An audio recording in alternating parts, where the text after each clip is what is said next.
Hi everyone, this is Theo from ParkerBlogs.com. Welcome to another art product review. Today I'm going to review this. This is the portable painter palette that I received a few weeks ago.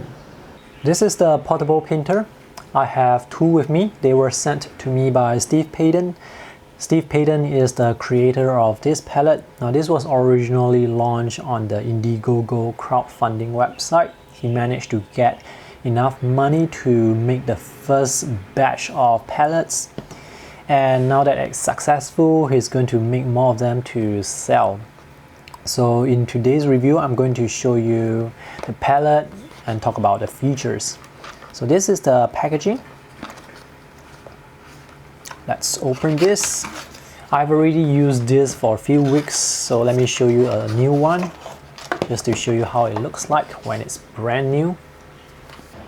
There's this metal holder here that can be slid out easily, and it holds the two water containers together, and you can open up like this,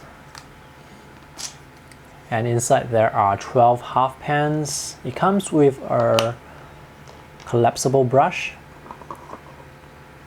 So this is the collapsible brush. Ah yes, I finally got this out. So this is a double-sided brush. This is probably size 2, this is size 4. This is good for using on A5 area, and this is for details. It's a bit too small for me though, but it's very convenient. The hair is synthetic hair. So let me put this here. Now these are half pans that you can fill up with your own watercolor paint. Now when it's brand new like this, these pans, they actually are quite loose, so they would actually just fall off. But after you use it for a while, once the paint gets into those gaps, the pans are going to stick to the palette, so this is not an issue. Let me put down the pans and show you how to fix on the water container. So you just slide it onto the grooves by the side of the palette. Oops! Just slide it slowly in. This is how the palette looks like with the water containers attached to the side. The water containers are very convenient and useful. I use the right one to clean my dirty brushes, and I get clean water from the left container. They fix on very firmly to the palette. There are no wobbly parts, and when you put this on the ground, it's very steady. And the whole thing is very lightweight. And it's very easy to keep, so you can just dismantle the whole palette very quickly. Just close it like this.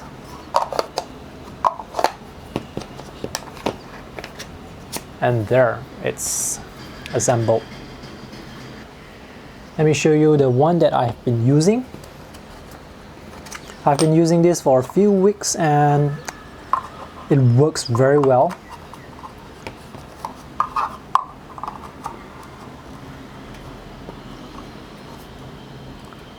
I have my rosemary pocket watercolor brush here, so it can actually fit a rosemary watercolor brush, but it's not able to fit the Da Vinci or the Escoda pocket brushes. This is a bit too small, but just nice for this rosemary brush. If you want to put a pencil there, you can do so as well. This is a short wooden pencil. There are 3 mixing wells here, the large ones, and 10 mixing wells here, the small ones. So this is quite convenient. Now this is made of some plastic.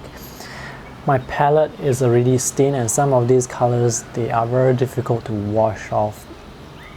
But other than that, I think there is ample mixing area, which is something that I like.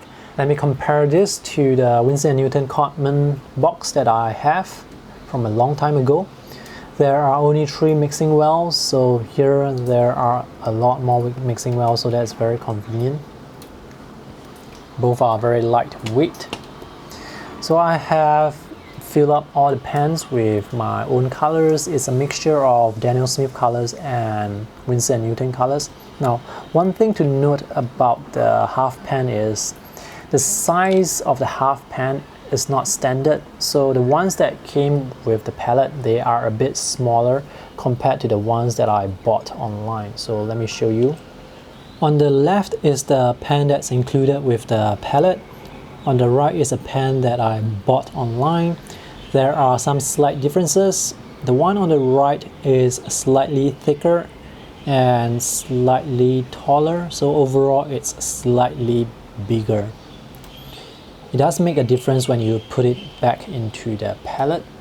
These are the larger pans, the third-party pans, and these are the default pans that came with the palette. Now this pan is actually the same size as the Winsor & Newton pans that they sell online. So this larger pan, it's going to jut out slightly. When you put it in, it's going to be very tight, so it's not going to fall off. But for this pan here, you have to wait for the paint to actually go into the gaps here by the side. If not, they are going to be a bit loose. So after a while, this will be sticky enough to stick to the holder, so not a problem. Regardless of which pan you use, the box can still be closed. I just want to mention that because maybe in the future, if you want to throw out a pan, you can replace it with any third-party pans. There's this little extrusion here that allows you to lift the mixing wells. Same here. Another nice feature is you can put the water brush horizontally onto the container. The water container can hold a lot of water. I have with me this 90 ml bottle, so I'm going to pour some water here. It fills it up quite nicely. So that's 90 ml here and 90 ml here. Let me get some paint onto the mixing well to show you what it's like to be mixing on this palette.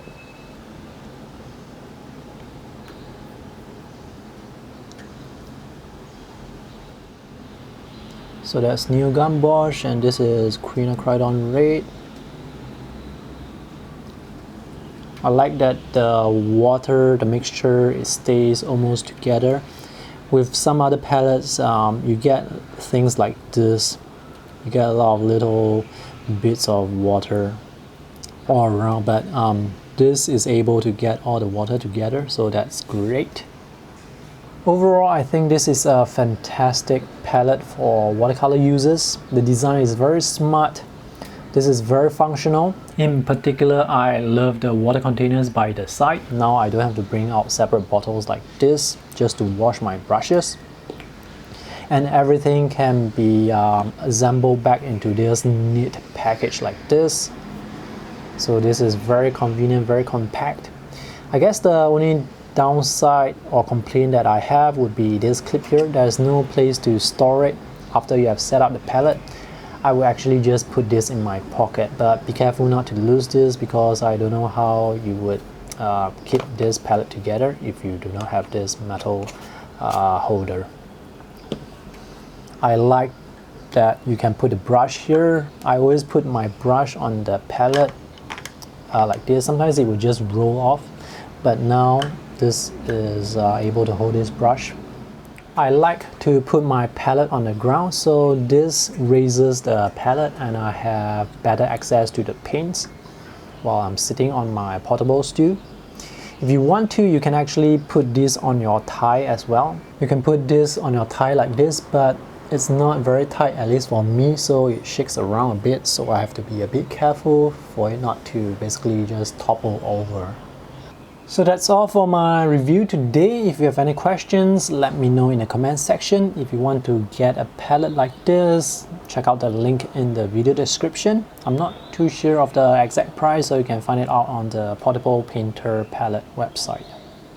Thanks for watching. See you guys in the next video. Bye!